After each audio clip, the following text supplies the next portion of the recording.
Jour J-2 en Turquie, les électeurs s'apprêtent à décider indirectement de l'avenir du Premier ministre lors des élections municipales. Un scrutin décrit comme un test de popularité de Recep Tayyip Erdogan, comme un référendum, tant les tensions, les affaires et les scandales ont secoué le pays en moins d'un an. Nous avons quelques preuves indiquant que les débats récents sur les accusations de corruption contre le Premier ministre et des membres de premier plan de son parti, l'AKP, et leurs enfants, ont été remarqués par les Turcs, souligne ce professeur de sciences politiques à Istanbul. Mais ils ne semblent pas avoir été touchés au point de reconsidérer massivement leur habitude de vote, à ma connaissance.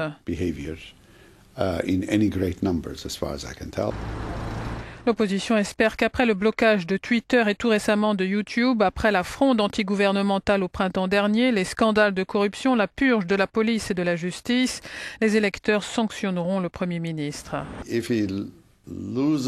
Si son parti perd sa position dominante, Erdogan va reconsidérer sa position dans la gestion politique du pays. Si son parti récolte environ 40-38% des voix, comme en 2009, ses espoirs de devenir un candidat à la présidentielle vont devenir moins crédibles.